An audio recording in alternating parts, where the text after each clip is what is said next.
One of the easiest formulas for adding a joke to your presentation is to remember the premise, the setup, and the punchline. You know, you can also add stories to your presentations to make them, you know, help the audience engage with you, because people like people who are funny and smiling and happy. They'll engage with you much quicker than if you just stand up there and go like, I am just so important I can't even condescend to make a joke. The audience will just start drifting away. But if you can engage your audience and keep them with humor, that'll be on the plus side for you. So I put together this workshop. The evaluations following it were outstanding. The number one detrimental comment was, this is way too short. We want longer times to be able to interact with the material. So I got suggestions like, why don't you make this over a period of a month on Saturdays?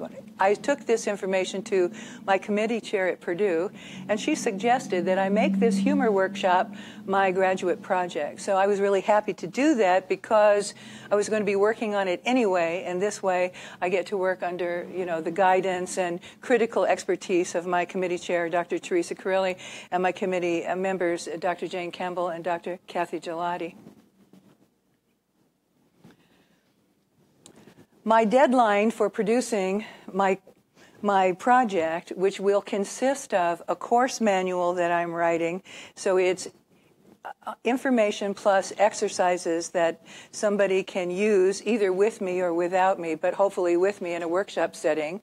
That'll be due March the 1st, and I'll be submitting that with a white paper in support.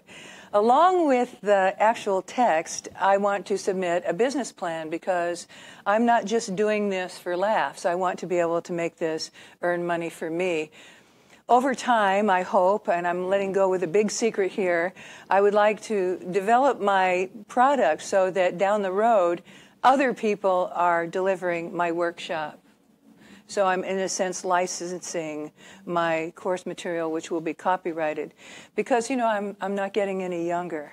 But I would like to get to the point where I have a full-fledged speakers bureau and I have all kinds of people in the field giving my workshop here locally and maybe nationally. So that's the long-term goal. Potential workshop clients. Now, this is one of the things that I've studied a lot recently, is who is my competition, especially here in Northwest Indiana and Chicagoland. Who is providing this kind of training for staff? So far, I haven't found anybody that's doing what I want to do. There's Dale Carnegie that's going to teach you how to develop your sales message, your confidence. That's about $2,000, and you can get that done over there at Valpo. There's John Maxwell, you know, he's nationally known. You can, for the sum of $5,000 for a weekend, he'll teach you how to have confidence, go out and sell. My workshop is directed toward the messenger, not the message. I don't know what your businesses are, and it really doesn't even matter, because I'm going to be focusing on how you present the information to a potential audience. So I don't know of anybody in my area. The closest that I found that sort of had a workshop for business speakers is in Las Vegas. So I think right now that I could carve out a niche for myself in this market. Well, how do I find those prospects? Well, what I've done is I've gone onto websites of people who speak for a living and found out who their clients are. Just like I tell my prospective clients who I have presented my show comic sketches to, I present them with a list. I call it my bio data sheet, but there are people that on their websites post who their major clients are. I figure I'm going to start with them. If they have already hired somebody to offer employee training at their facility, chances are they might be interested in mine. I started investigating these messages that pop on my Facebook about, you know, the 5 secrets to developing a business, 15 facts that will help you. I mean, there's a whole bunch of things. The 10 characteristics, you know, whatever word you want to use. I started investigating these. The pitch is that you enter your email so that you can get your 10 or 15 or 25 or 67 best email subject lines. They send this information to the email address that you provide them with, and then almost immediately you're inundated with things that they want you to buy from them. I don't know that I'm going to use that approach, although I'm studying it. I want to develop an email list of contacts that I can go to, say I'm offering a special. Sometimes I do that with my comic sketches. Fall special, 25 bucks off, you know, why not? But I don't know that I like this approach. You offer somebody something for free, and then they take it, and then you pounce. Gee, Jeannie, I sent you those 10 top tips yesterday. I haven't heard from you. Next day. Well, did you get my message yesterday asking about why you haven't signed up for my workshop? You know, and this goes on for like a week. And I'm beginning to feel like it's sort of, you know, bait and pounce. I'm not sure that that's my style. So I have to have a business plan, 5 years for this projected business. So I started thinking about what I might need if I were to have to travel, you know, like I do with my show comic sketches. You know, I'm just like the old vaudeville act. I pack it all up and I take it to my client. The best thing for me is to be able to give a presentation. Like, let's say I set up the workshop for 4 weekends to use a co-working space that already has the laptop, the projector, maybe a video camera, whatever. Otherwise, I have to, you know, haul freight. And usually when I go to present, I'm dressed pretty much like I am now. So if I have to haul freight, it becomes, you know, a problem for me. But sometimes with my clients, they don't have a sound system. So I not only bring my bin of costumes and wigs, you know, I have to take my sound system, my mic stand, my mic, whatever. That's just what you have to do when you're in business. But I think I should own these. So the major thing that I think the expenditure in terms of equipment would be the video camera, so that the students, or if you want to call them that, my clients who are in the workshop, can actually see what they're doing. You know, I'm just going to say this really clearly. You cannot learn to be a good speaker by watching somebody else speak. You become a good speaker by practicing the techniques that you learn from good speakers. And you can also see how you look doing it. You know, I saw a video of myself one time, and for some reason I was doing this. I never did that in my entire life. So I'm looking at this video, and I'm going like, well, got to cut that. So that's one of the things that's really nice about seeing yourself. I practice in front of the mirror. I mean to cut in on you, Jeannie, but we are on the radio, so I need to remind people that are driving around listening on the radio. We're listening to Jeannie Rapstad. And she is talking about her comic sketches. She's a comedian. And it's part of 1 Million Cups. We are live here at the WJOB studios in the campus of the Purdue Northwest Commercialization Center. If you want to ask her a couple questions, she's going to wind up here, and then we'll open it up to some questions, both calling in or commenting on the Facebook feed or from the live studio audience. Jeannie? Thank you very much, Jim. I am about ready to wrap up, too, because I know people in the audience, you look out sometimes and they go, is this ever going to end? Yes, it's going to end very quickly. The major thing that I feel that I need to promote my business is a quality promotional video.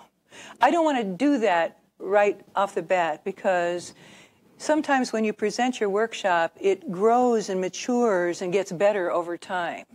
So I would like to tape it around maybe the 9th or 10th time that I do it, not before I have gotten really comfortable with it and I'm in exactly the right spot. The promo video I did for my show comic sketches is wonderful. It was filmed at the Toll. It was filmed and edited. It's really well. That's what I want for my promotional video for this. Eventually, as I told you in the beginning, I would like to add other performers who can work under sort of my umbrella of comic sketches. I really want to become a speakers bureau. In the year 4, I'd like to add some teaching staff that could take my program, the business workshop for humor workshop for business speakers, and do that so that I have a lot of people working and generating income for my business. And then eventually, as I approach my golden years here, I'd like to just sit at the desk and dispatch everybody. So comic sketches will become a full-fledged speakers bureau. Thank you very much for listening, and I'm really, really excited about your questions or any inputs or guidance, advice. Please feel free. Hey, let's hear for Jeannie Rapstad, folks. We're live here at the studios. Now, Jeannie, to be frank, a lot of times in the question and answer period, we ask a bunch of questions that haven't been answered in the presentation. But since you've been doing this for so long, you've already answered a lot of the questions that are normally asked. But I do want to ask this now.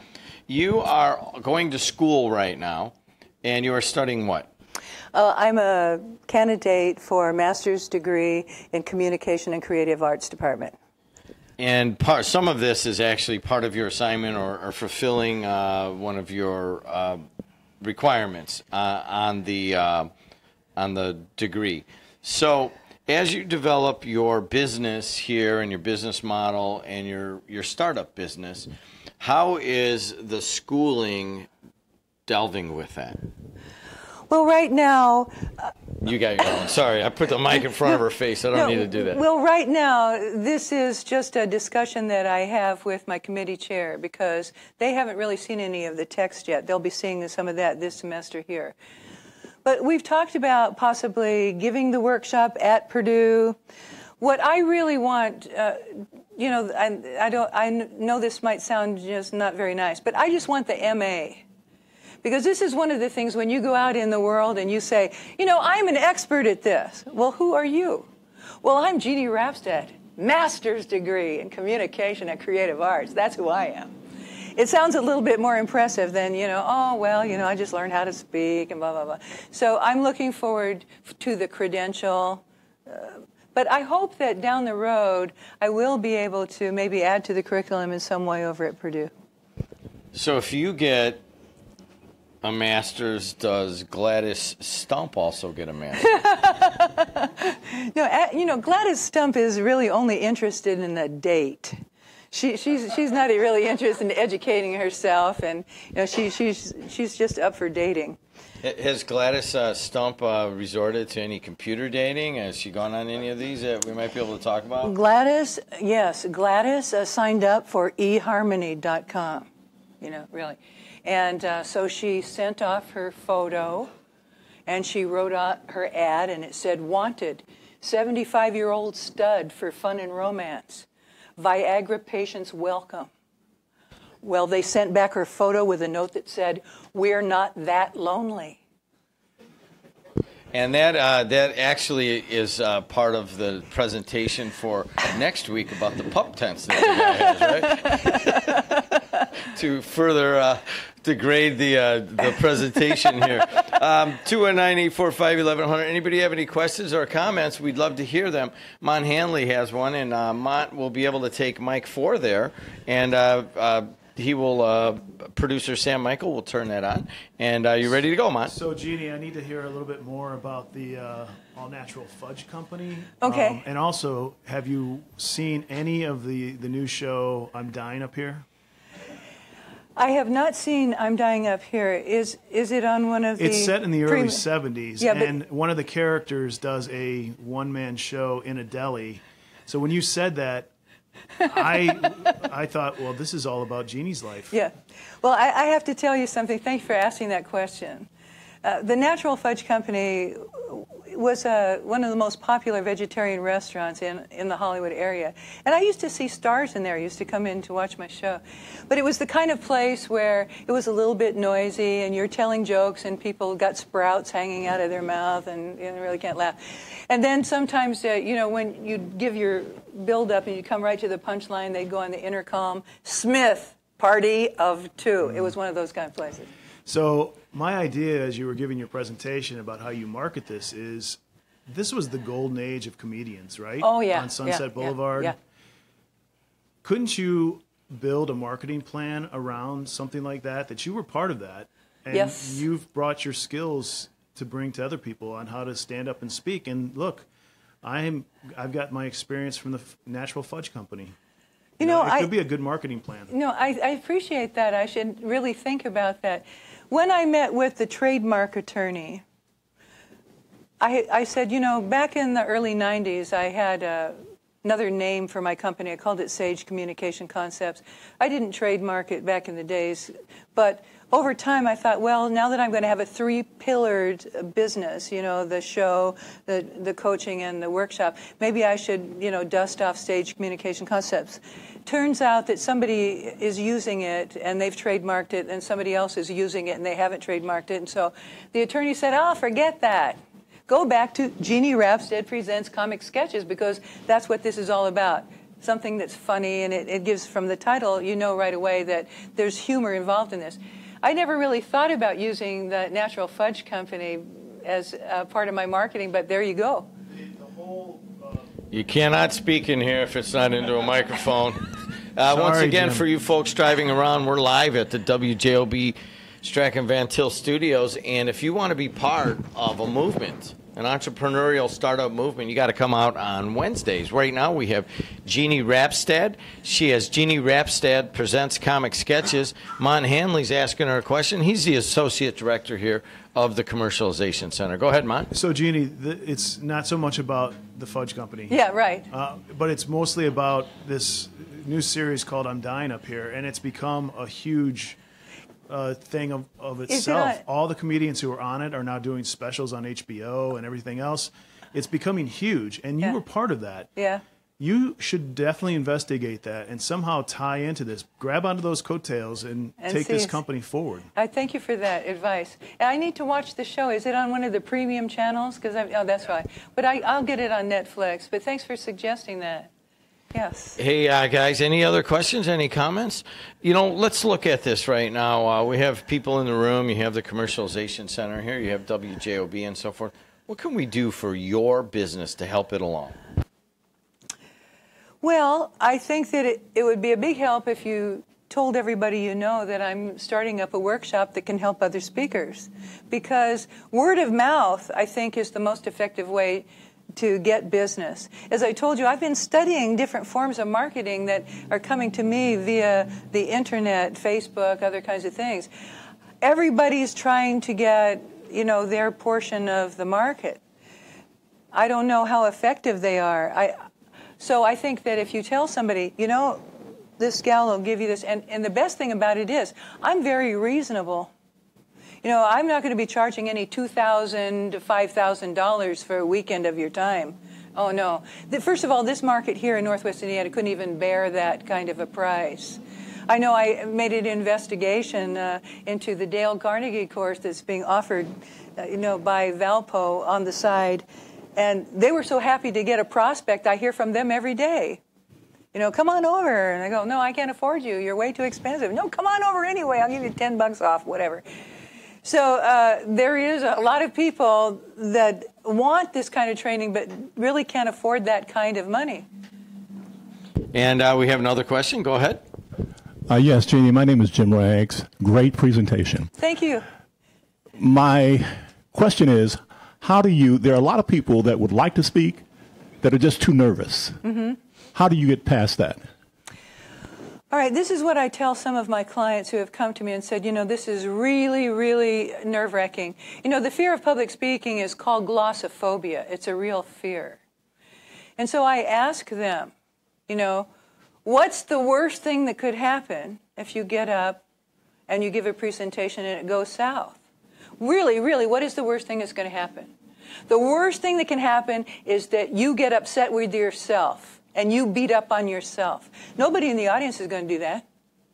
The audience may think to themselves, well, this person needs a little bit more experience. That's what they're going to be thinking. But they're not going to say, you know, this is terrible, you're awful. No, no. They're going to get up and leave.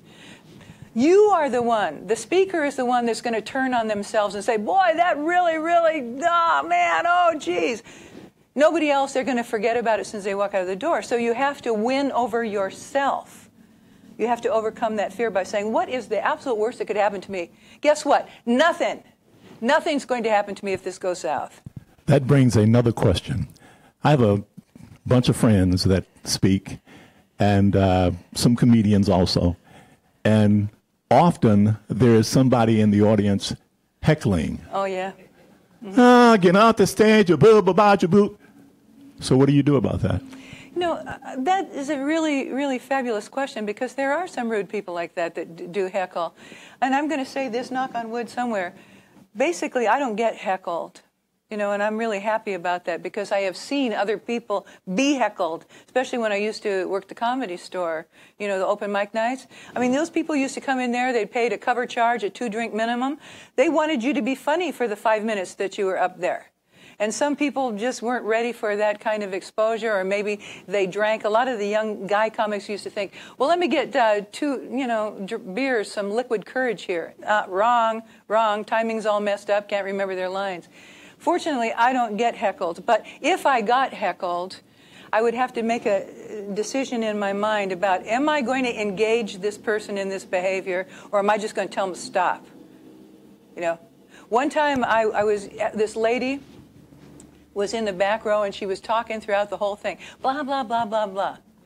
I said, Mom, you got to stop now. I'm on. Really, it was my own mother.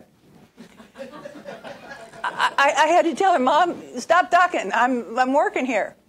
But fortunately, I don't get that very often. But the speaker has to stay in control, and you have to decide, are you going to engage this person? Are they a complete drunken fool, and somebody needs to remove them from the place? Sometimes you can ignore them for a while. I don't know.